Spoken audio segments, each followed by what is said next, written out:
morning students, hope you all are doing well. So today I would like to continue the part 2 of the video session of chapter motion. In this, already in the last class, I have given you the introductory topic of today's class, that is parameters of motion. So parameters of motion, already I said what are these parameters which will give the prospects of motion. First one is the distance. What is the distance? Distance is nothing but total path covered by object. If for suppose this is a bus which will start from a point A and it has to reach to the point B. It will start at point A and it has to reach the point B. So what is the distance? Distance is nothing but the total path which is covered by this object. In the time of journey, we will consider it as distance. Okay, distance is a scalar quantity. Why it is a scalar quantity? Why? Because it only gives the magnitude of the path travelled by object. Magnitude of the path. For suppose this bus has travelled a distance of 10 meters. 10 meters in reaching from point A to point B. Means this 10 meters is nothing but the total distance travelled by this body.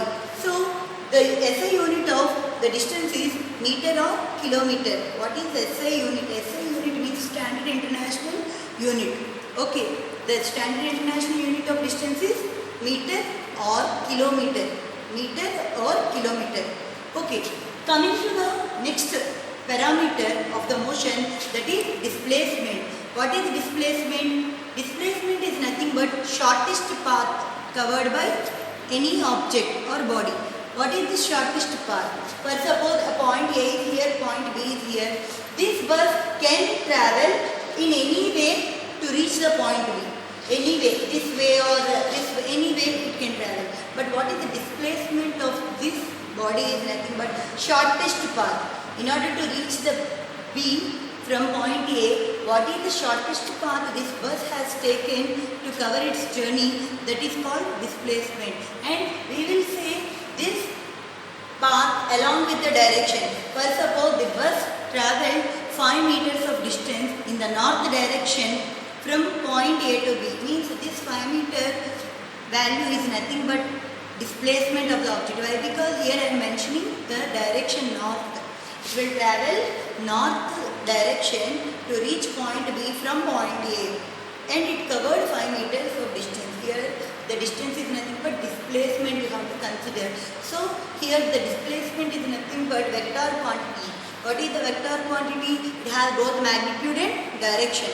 Here 5 meter is nothing but magnitude, north direction is nothing but direction. Next, the SI unit of displacement is also same. It is also the length of the path covered by the object. So the length is measured in meter or kilometer. Okay. So very slight difference is there between distance and displacement, but a very big difference compared with the quantity wise. So it is a scalar quantity, it is a vector quantity. SI units are same, meter per second, meter or kilometer, and meter or kilometer. Very important topic in your grade 9th. It is a comparison between distance and displacement. Coming to the next parameter, that is speed. Till now, speed. Every time you will say I am so fast, I am so slow. Whenever in daily life you will use this routine word in your sentences. So in physics, the slowness or fastness of a body can be measured using a term called speed. For suppose, what is the slowness and fastness of a body? For suppose, in order to reach point B from point A, if a person is taken a cycle and he has travelled, it will take nearly 40 minutes for him to reach the point B if he chose the option as cycle. And if the same person, if he travelled in a car and reaches the point B, how much time it will take? It will take nearly 10 minutes or 15 minutes to reach the point B. So here, which mode of journey is very slow or fast? Here in the cycle mode, it is slow. In the car mode, it is fast. So the journey through the car is having more faster compared to the journey through cycle. So the speed of car is so high compared to the speed of the bicycle. Okay, what is this speed? According to the physics, is that it is the ratio of the total distance travelled by an object by the time taken by the object to travel this distance. Total distance travelled by the object. In order to travel from A to B, how much distance the object is covered, that value divided by how much time it has taken. How much time it has taken, that value you have to take a ratio and it will give you the speed value. For suppose it takes a total distance of 10 kilometer and with a time of 5 seconds, it will give 5 2s are 2 kilometer per hour. You have to consider. So here it is 2 kilometer per hour. Here if you take the car, it will travel, the total distance is 10 kilometer, but it will take 2 seconds for suppose, very minute, within very fast way if that car is traveling. So 10 by 2, it will give 5 kilometer per hour. So in this way we will do lot of sums in the speed parameter problems. So many sums are there in your NCERT textbook, and I am going to cover in the part of next video. So before that, you should understand the fundamental definition of a speed. The SI unit of speed is meter per second or kilometer per hour. Meter per second or kilometer per hour. Next is velocity. So there is a minute difference between speed and velocity. So what is that minute difference between speed and velocity is? Velocity is nothing but speed with direction. Speed with direction. For suppose here speed is a scalar quantity. It don't have any direction. Here the cyclist is moving from A to B. He has travelled 5 kilometers in 2 seconds. That is just you are mentioning the magnitude value. But whereas in velocity concept, you are going to say the direction of the journey also. He is moving from west to east, east to north. Something like that, you have to say the direction along with the magnitude. So speed with direction is nothing but velocity. Then what is the velocity formula according to the physics is, it is the total displacement. It is the total displacement covered by an object to the total time taken by the object. So the velocity already I said it differs with the direction. So it is a vector quantity. The SI unit is same, meter per second or kilometer per hour. So these are the 4 fundamental parameters of motion, and very importantly you have to see each and every motion with the, as far as consider with the examples, and you have to learn each and every parameter along with the sum oriented, so that you can have a greater understanding. So the next important concept in the motion is acceleration.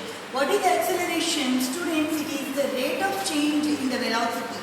Means we know what is velocity. Velocity is nothing but speed with direction. So whenever the speed with direction is changing with time, then we can say with the term called acceleration. It is nothing but change in velocity by time taken. For example, if you consider an example, when any bus is moving in a mountain road, suddenly when a curve happened, up to then the bus is moving with some speed, and suddenly the driver will give some brake and he will slow down the motion of the bus. And at that point of time you will find some jerk in the bus. That is nothing but acceleration. Means there is a change in the velocity of the bus at that point of time. When it happened? When there is a change in the direction of the route. Means whenever curved direction happened, at that point of time only change in the direction happened. So at that time the term acceleration is what you have to use. So the acceleration of the bus has been changed. So acceleration is nothing but change in velocity by time taken. It may not be the direction, it can be the magnitude also. This change in velocity can be the magnitude, can be the direction, or both in magnitude and direction also. So the SI unit of acceleration is meter per second square. Meter per second square. Next. So with this, the parameters of motion has been given with a proper detailed thing. And next coming concept is uniform motion. what is uniform motion? The name itself saying uniform means same. Same means in what way? Students, uniform motion is nothing but whenever a body covers equal distances in equal interval of time, then we can say that body is in uniform motion. For example, a bus is starting from A to B and B to C and C to D. From A to B, it is 1 kilometer it travelled in 5 minutes, and B to C, it travelled the same 1 kilometer in the 5 minutes of time, and from C to D also it travelled 1 kilometer of distance in 5 minutes of time. So here what is your conclusion is that, so equal distances in equal intervals of time. Here 1 kilometer and 5 minutes, 1 kilometer, 5 minutes and 1 kilometer, 5 minutes. Here equal distances, the bus has been travelled or covered. So bus is in uniform motion. Such type of motions you can see so many examples in your daily life. And coming to the next kind of motion, that is non-uniform. Non-uniform, the name itself saying it is not same. In which way it is not same? It is the way when a body covers unequal distances. Here unequal distances in equal intervals of time.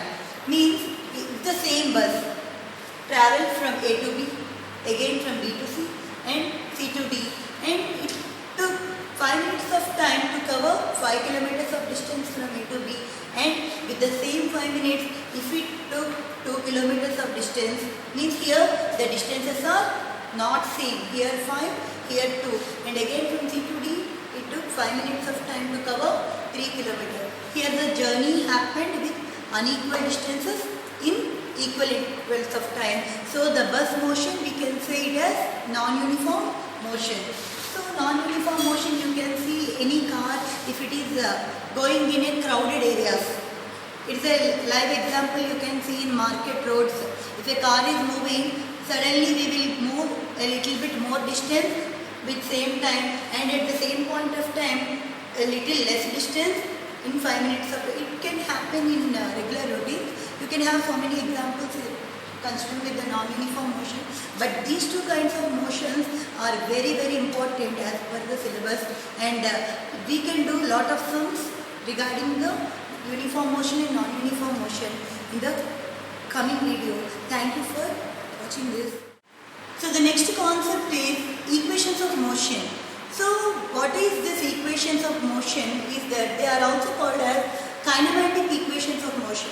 Means by using this equations of motion, we can give the relation for all the parameters. All the parameters means already you know what are the parameters. Means velocity, distance, displacement, speed and acceleration. So how these are all related? These are all related in the equations of motion. There are 3 equations of motion, and these 3 equations of motion are very helpful in understanding the physics in the case of kinematics and dynamics in further studies.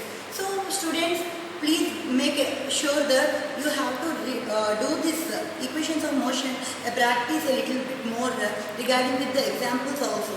So before going to discussion, first relation is velocity and time. What is this kind of equations of motion is that v is equal to u plus at. What is this v? What is this u, a and t? V is nothing but final velocity, u is nothing but initial velocity of the object, a is acceleration and t is time. So you know individually velocity, acceleration, time as parameters, but here they are related with each other. So this is nothing but equation of motion. How I can derive that equation of motion is a very important concept, and these derivations are very important for long answer questions also in motion chapter. So let us consider a body is moving with uniform acceleration. What is uniform acceleration? Already you know what is uniform motion. What is uniform motion? Uniform motion is nothing but when an object covers equal distance in equal interval of time. Equal distance means already equal interval of time. So already you know acceleration is nothing but velocity depend upon time. So I am considering a graph which I plotted with parameters velocity and time. So if I take velocity and time, indirectly I am taking here the parameter nothing but acceleration, because the acceleration is nothing but velocity upon time taken. Here I am considering an object which is having some initial velocity. It is the origin point. Let us suppose an object is having some initial velocity u, and it started at point A. It started at point A with initial velocity u, and it is with uniform acceleration. Uniform means same velocity with respect to same time, means it will be a linear graph. Uniform acceleration is always a linear graph. Linear graph means a straight line from the origin. But here it is not from the origin. Why it is not from the origin? Because the body already started with some initial velocity. If the body is starting from rest and it attains uniform acceleration, means the graph will be like this from the origin. But here I am considering the body is having some initial velocity. Later on it is moving with uniform acceleration. So there is some difference between those two graphs. So please make sure you are very clear in this aspect. And coming to this, from point A, now a body with any car or any object you can consider. From point A it started and it reaches to point B. At the point B, the velocity of the object we will call it as final velocity. Final velocity is denoted with V. Final velocity is denoted with V. So in order to reach final velocity V, it took time t. It took how much time? It took time t to travel this distance. The time t is denoted with letter t here. And project this point B onto the x-axis, and again project this point A and onto the point C. Okay, here you will call it as OD is nothing but t. If OD is t, you know mathematical basics that two parallel lines will have the same magnitudes. So here if it is t, it is also t. If it is u, this is also u. Overall, already we have considered at point B what is the magnitude of the velocity. It is nothing but final velocity. So from the graph, it is clear that OA is equals to u, CD is equal to u, AC is equal to t, OD is equal to t, and BD overall it is equal to V. These are the main things we have taken from the graph. These are all assumptions. These are all assumptions which I have considered for deriving this velocity and time equations of motion. So before going to start derivation, what is BC? This BC distance we can find by subtracting CD from overall BD. BD minus CD is nothing but BC. You know mathematically. BC is nothing but BD minus CD. What is BD? BD is nothing but V. CD is nothing but U. So BC is nothing but V minus U. V minus U, you will call it as change in the velocity.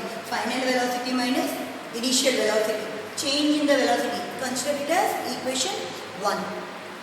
We already know that acceleration is nothing but change in velocity by time taken. In the parameters case, you already know change in velocity by time taken. What is change in velocity? Here already I said change in velocity is nothing but BC. So it is BC by time taken. I will consider it as the t, and acceleration is denoted with the letter A. A is equal to BC by t. Here BC is nothing but V minus U from the equation 1. V minus U by t. So now cross multiply A and t. So AT is equal to V minus U. So shift this U to left hand side. Then V is equal to U plus AT. From this it is clear that by using this velocity and time graph, we can derive the first equation of motion, V is equal to U plus AT, which is the fundamental equations of motion and a very very important one. The next equation of motion is position and time. So what is the relation between position and time is S is equal to ut plus half AT square. So here what is S? S we are considering as the position, nothing but the distance travelled by the object. Okay, the distance travelled by the object is related with u. U nothing but initial velocity, and t is time and a is acceleration. So here the parameters are in relation. How this relation can be derived is that with the same graph which I have taken previously for velocity and time, I am considering the same graph, and here I have to find the distance travelled by the object when the object is moving with uniform acceleration. Already we have considered it is having some initial velocity u, and it starts from point A with initial velocity and it reaches point B, where the velocity of the object is nothing but final velocity. Everything is same, and it took t minutes of time to travel this distance. This graph already you have seen in the previous derivation, and here I am deriving the distance travelled by the object. Means the distance travelled by the object is nothing but area under this curve. Area under this curve. So here you are seeing two figures. One is triangle ABC and other is rectangle OACD. So the area of these two figures will give the distance travelled by the object which we are taking. Okay. So area of the rectangle plus area of the triangle will give you the distance travelled by the object. So area of rectangle, in lower grade you know area of rectangle is nothing but length into breadth. So here the length is OD, breadth is CD. That OD into CD plus what is area of triangle? Half into base into height. Half into what is the base? For this ABC triangle, AC is the base and BC is the height. So AC into BC. So already previously I gave you OD is nothing but T, time T, and CD is nothing but U, and half into base into height. AC is nothing but T and BC. We can take it as AT because A is equal to acceleration, which is nothing but change in velocity by time. Here BC is nothing but change in velocity. So BC can be taken as A into T. Substitute here. So S is equal to UT plus half AT square. Like this we can derive position and time relation for equations of motion. The next equation of motion is position and velocity. This is also the relation which gives between velocity, acceleration and the distance. So v square minus u square equal to 2as. How we can derive this equation of motion? With the same graph which you have seen so far between velocity and time, when a body is moving with uniform acceleration with initial velocity u at point A and it reaches point B having final velocity v with time t, and from the graph it is clear that OA is equal to u and CD equal to u, OD is t, AC is equal to t, and overall BD is v, final velocity, where BC is equal to v minus u. Already we have seen all the parameters. So how can I find the relationship of position and time? For this you have to take the area under the trapezium. Here you know trapezium OA, BD is a trapezium. So you have to take the area under the trapezium. What is area of trapezium? Area of trapezium is nothing but half into sum of two parallel sides of trapezium into height. So that is equals to half into sum of two parallel sides. For this trapezium OA, BD, the two parallel sides are OA and BD. So the sum of OA and BD into half and into height. What is the height for this trapezium? OD is nothing but height of the trapezium, which is nothing but t. So half into OA plus BD into t. What is OA? So here we can take it as S. S is equal to half into V plus U into t. So we know t, how to find. Already from general parameters, acceleration is equal to V minus U by t. From that t is equal to V minus U by A. So substitute this t value here. So t can be written as V minus U by A. So from this S is equal to half into V plus U into V minus U by A. So A plus B into A minus B. A square minus B square by 2A. Here 2 into A, 2A. So S is equal to B square minus U square by 2A. So do cross multiplication. B square minus U square equal to 2AS. So like this we will derive the third equations of motion, that is position and velocity. In exams students, they can give you directly to derive the equation of motion, nothing but v square minus u square equal to as. Sometimes they will ask you to find the equation of motion, position and velocity. So you have to know both the names, whether like equation or like the like wording format. Both you have to understand. So if you practice v square minus u square equal to 2as, and in exam if they have given position and velocity, if you don't know what is position and velocity means, it is waste of time. So try to know both the names for derivations, and this part of derivation will appear in the final examination and all the examinations from the chapter 1. Very important, these three you practice at home, and hope you have taken my notes and everything with clear attention. And thank you for watching my video, and please stay safe at home and enjoy the physics. You can go through with the subject in more detail in the further classes. Thank you for paying attention. Namaste.